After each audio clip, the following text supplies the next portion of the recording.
2023 चल रहा है और अक्टूबर का महीना है। इस महीने में एक सूर्य ग्रहण सोलर इक्लिप्स होने वाला है कुछ ही दिनों में। तो ये सोलर इक्लिप्स या ल्यूनर इक्लिप्स तब होते हैं जब तीनों जो खगोलीय पिंड हैं, हेवनली बॉडीज़ हैं, सूर्य, पृथ्वी और चंद्रमा, तो ये चलते चलते जब एक रेखा में, एक सीधी रेखा में आ जाते हैं, तो उस समय किसी एक पिंड की दूसरे पिंड पर जो परछाई पड़ती है या जो रोशनी रुक जाती है, उसकी वजह से हमें वो एक ग्रहण की तरह से दिखता है, इक्लिप्स हो जाता है। तो एक्चुअली इक्लिप्स केवल एक शैडो है या एक परछाई है।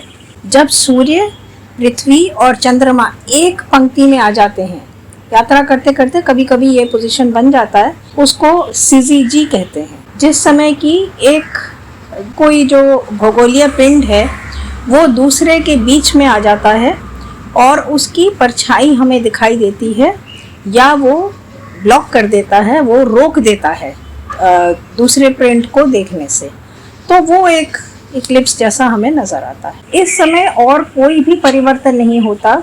सूर्य की किरणें जो पहले आ रही थी वही तब भी आती हैं। हाँ, ग्रहण के समय थोड़ा पोर्शन जो है वो कट ऑफ हो जाता है और कभी कभी जब पूर्ण ग्रहण होता है, टोटल सोलर इक्लिप्स होता है, तो काफ़ी अंधेरा छा जाता है क्योंकि चंद्रमा पूर्णतः सूर्य के आगे आ जाता है। सिर्फ चारों तरफ थोड़ा सा दिखाई देता है, जिसको रिंग ऑफ फायर कहते हैं। और उसके बाद ये तीनों खगोलीय पिंड हैं, इनकी अपनी अपनी पोजीशंस चेंज हो जाती है, सब अपने अपने रास्ते पर चल रहे होते हैं और ग्रहण छूट जाता है। तो थोड़ी देर के लिए अगर सूर्य से जो रोशनी आ रही है वो अगर रुक जाती है, आधी रुक जाती है या पूर्णतः रुक जाती है और उस पर परछाई पड़ जाती है चंद्रमा की, तो उससे और कोई परिवर्तन नहीं आता है।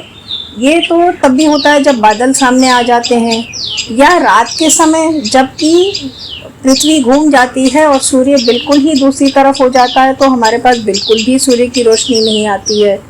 और फिर वो जैसे जैसे फिर से सबकी जो स्थितियाँ चेंज हो जाती हैं, पोजीशंस परिवर्तित हो जाती हैं, तो उस समय जो है फिर से वापस अपने सामान्य जो स्थिति होती है उसी पे आ जाते हैं। तो ऐसी स्थिति में ये वैसे ही होता है जैसे कि मान लीजिए मैं एक ये छतरी अपने ऊपर लगा लेती हूँ, तो जब ये छतरी लगाया है तभी सूर्य की किरणें हमारे ऊपर नहीं आ रही हैं, या आ रही हैं तो आंशिक रूप से आ रही हैं और उसका काफ़ी हिस्सा जो है वो छतरी की वजह से रुक गया है, ब्लॉक हो गया है।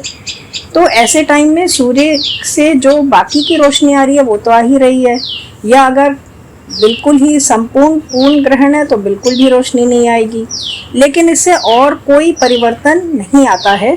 यूवी रेज वही के वही रहती हैं, सिर्फ ग्रहण के समय वो थोड़ी कम हो जाती हैं, तो वो तो रात में भी कम हो जाती हैं और जब बादल छाए होते हैं तब भी कम हो जाती हैं। तो इससे कोई और हमारे जीवन में कोई बहुत ज़्यादा अंतर नहीं आता है, आ ही नहीं सकता है। कोई ऐसी संभावना ही नहीं है कि ग्रहण के समय पर भोजन जो है वो खराब हो जाएगा, नष्ट हो जाएगा, या कोई आप कार्य कर रहे हैं तो उसमें कोई विघ्न पड़ जाएगा, कोई बाधा आ जाएगी, या कोई अगर मान लीजिए कि कोई महिला है जिन्होंने गर्भ धारण करा हुआ है तो उसके भ्रूण को उसका कोई असर पड़ेगा ग्रहण का, ऐसी कोई संभावना ही नहीं है, हो ही नहीं सकता है। वैज्ञानिक रूप से अगर हम देखें तो ऐसा संभव नहीं है, हो नहीं सकता है। लेकिन बहुत दुख की बात है कि इस चीज़ को जो है मीडिया भी उछालती है, फैलाती है हर साल, और बहुत से हमारे ऐसे लोग हैं जो कि बहुत आदरणीय हैं, रिस्पेक्टेड हैं समाज में, और उनके बहुत सारे अनुयायी हैं, फॉलोअर्स हैं, वो भी ऐसा ही कहते हैं कि देखिए अभी ग्रहण के समय ये भोजन है, और वो जो उसका परीक्षण बताते हैं, टेस्ट बताते हैं, वो भी बड़ा विचित्र है कि ये देखिए मैं इसके ऊपर एक ये रस्सी घुमा रहा हूँ और पहले इस तरह से घूम रहा था, अब इस तरह से घूम रहा है, तो ये इसका मतलब हो गया कि भोजन खराब हो गया है।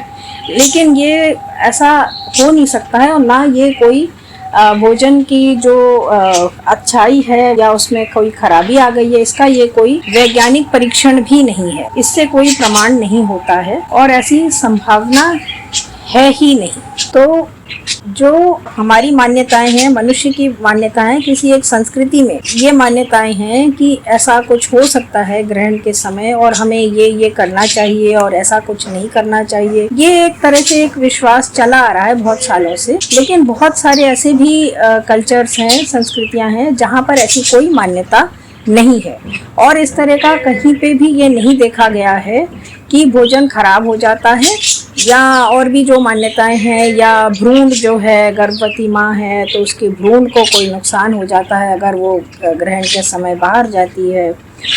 और एक दूसरा उदाहरण है कि जितने भी जानवर हैं, जो जंगलों में रहने वाले जानवर हैं या यहाँ भी बाहर जो रहते हैं, सड़कों पर रहते हैं, पेड़ों पर चिड़ियाँ रहती हैं, तो ये भी तो बाहर घूमते हैं, ये भी तो भोजन करते रहते हैं, इनका तो भोजन खराब नहीं होता। और जो इनके बच्चे पैदा होते हैं ऐसे समय में, उनका भी कोई ऐसा देखा नहीं गया है कि कोई उनमें कोई कमी है या कोई उनको नुकसान हुआ है। Seeing these geese around here, so they must also be getting pregnant. What about their chicks? Do they get affected? All these animals, never really, we don't keep them indoors. They are all roaming around. Right. Nothing happens to them. तो ये केवल एक विश्वास चला आ रहा है, लेकिन इसकी कोई भी वैज्ञानिक पुष्टिकरण नहीं है। नीचे मैं ये लिंक दे रही हूँ कि किस तरह से वो वीडियो आप खोल सकते हैं YouTube पर और देख सकते हैं किस तरह से जो हमारे मान्यता प्राप्त जो सज्जन हैं हमारे समाज में, वो किस तरह से ये बता रहे हैं कि कैसे खराब हो जाता है भोजन किसी ग्रहण के समय में। तो आप उसको देखें। और इसके ऊपर, इसी विषय पर मैंने पहले भी एक वीडियो बनाया है, उसका भी मैं लिंक यहाँ पे दे रही हूँ, तो आप लोग उसको देखें। और आप सबसे गुजारिश है कि अभी तक अगर आपने मेरे वीडियो पसंद किए हैं और लाइक भी ज़रूर दें, और सब्सक्राइब नहीं किया है तो ज़रूर सब्सक्राइब करें। अगर आप ये चाहते हैं कि मैं जो बात कहती हूँ वो और लोगों तक भी पहुँचे तो फॉरवर्ड भी ज़रूर करें। Thank you. किसी भी ग्रहण के समय सामान्य जीवन व्यतीत किया जा सकता है, चाहे सूर्य ग्रहण हो या चंद्र ग्रहण। सामान्य भोजन पकाया और खाया जा सकता है, पानी पिया जा सकता है, घर के बाहर जाया जा सकता है, और गर्भधारण किए हुए महिला हर प्रकार का सामान्य कार्य कर सकती है, उसके भ्रूण को कोई क्षति नहीं होगी। सूर्य ग्रहण के समय सूर्य की ओर देखना नहीं चाहिए, क्योंकि सूर्य की जो आंशिक किरणें हमारी आंखों में प्रवेश करेंगी वे भी आंखों के लिए क्षतिपूर्ण होंगी। इसी कारणवश सूर्य ग्रहण के न खाली आंखों से व काले चश्मे से, न दूरबीन से और न कैमरे से देखना चाहिए।